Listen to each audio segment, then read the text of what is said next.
All right, I'm here with 2022 Oregon wide receiver commit Stephon Boogie Johnson out here on a visit to Eugene.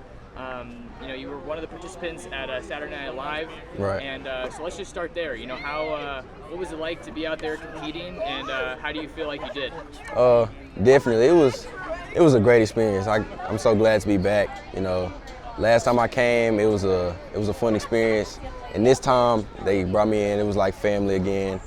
The camp was just amazing. There was so many people there. I loved it, and I couldn't really explain it. It was just like a dream come true to be able to play on the field that you saw growing up, watching and stuff like that. So it was just amazing. Yeah, it's certainly a dream come true for you to come to Oregon, where you're going to be coached up by BMAC, right. One of the best in the business. I saw you were out there making some catches, and then you synced up with him after, maybe for some pointers. What was it like to be out there and then to be coached by him? What's that kind of relationship like? Definitely, it's like he expects me to do a lot of stuff. So everything I did, he just, he applaud me, but at the same time he's hard on me because he knows that I'm gonna be a really good player here and that I should be doing stuff like that. And it's just, it was amazing. Like, he's coaching me every day. He's just giving me pointers. He'll call me, ask how I'm doing, and I'll send him stuff. He'll send me stuff back to work on. And it's just it's really cool. Yeah, you're definitely a student of the game from what I've come to learn. Last recruiting one here, you're part of this 2022 class for Oregon, tops in the Pac-12, all types of crazy talent come from Texas.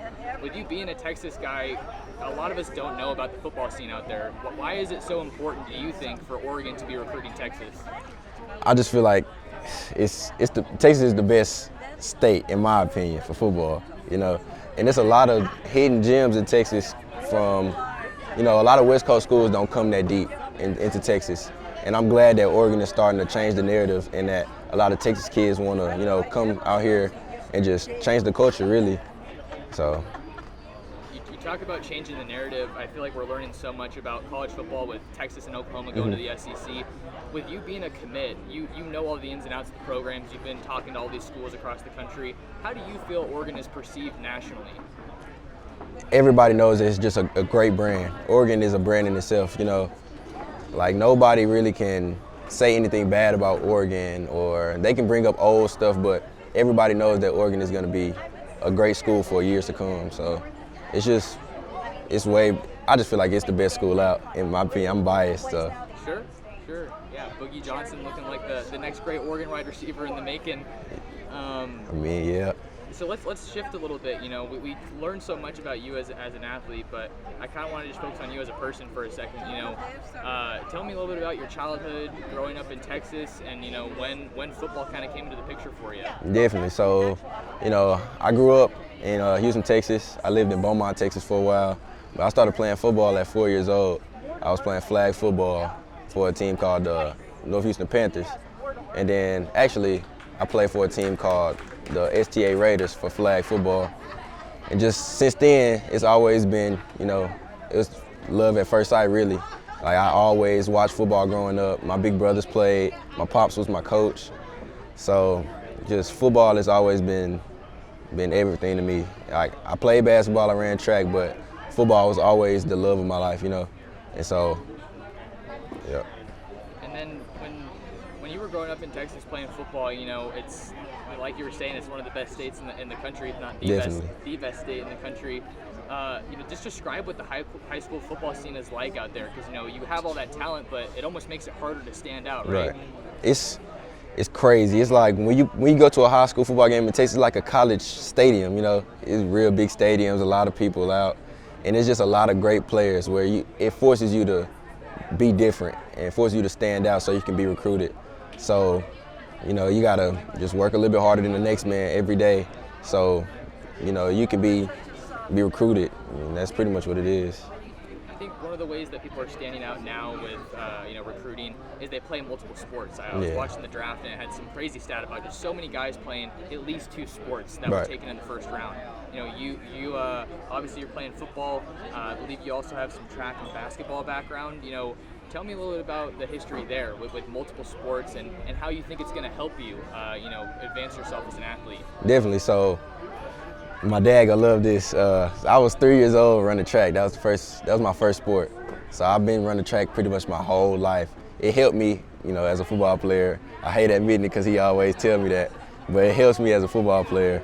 And basketball, I started playing basketball around like 8 years old, and sometimes I wasn't really the best at first, but I was just so athletic that it helped me out. And I played sports all year round, so I was always prepared for, when football season came back around, I was always in shape. And in track, I could have went to state this year, but I transferred, so I couldn't really continue my season. I jumped to 23.6 this year, and so it helps a lot, really, because that's what a lot of schools look at that, in pros, and everybody looks at it. So definitely. Just a couple more for you, Boogie. When you're talking about jumping, obviously that's something that'll help you at the wide receiver position. You make this move to DeSoto, which is just a factory for talent. Let's just talk about this upcoming season and kind of what your expectations are and what's next for you. Definitely, it should be a great year, I feel like, because we got a lot of great players this year. It's going to be a great season. We play against a lot of good people, the Duncanvilles, the Cedar Hills, stuff like that. And it's just going to be, a great year. I feel like we could have a chance to win a state this year. I'm going to go out on a limb and say that. And this year, I'm not even going to say that, the stats that I want for myself, but I know as a team, I want us to go further than we ever have in the past 4 years, And so I just want us to win. That's pretty much how I want this season to go. We'll end on this one. The state championship is, I feel like, such a driving force for the season, right, especially in Texas. I mean, I watched Friday Night Lights, which probably isn't the exact representation of Texas football. Yeah. But going after that state championship, there's got to be a lot of pressure, a lot of expectations for you. Yeah. And your dad has always said, you fear nobody, and you kind of just take that mentality with you everywhere. What is that kind of like for you? How do you deal with the pressure of being a Texas high school football player? It was hard at first, but just having that mentality where nobody can stop me. I can beat anybody, and just the drive to win state. It's such a big deal in Texas. Like, you just want to do it. Like, you have to do it in high school. It's like an achievement you won't ever forget. And so, I mean, it's a lot of hard work, because you got a lot of pressure and a lot of, stuff on your back. But I feel like I can get it done. I'm gonna just do me and just keep believing in God and just, just finish it out strong as my senior year. So, for sure. There you go, chasing a Texas State title before he gets to Eugene. Yes, sir. Let's go Ducks. 2022. Yes, sir.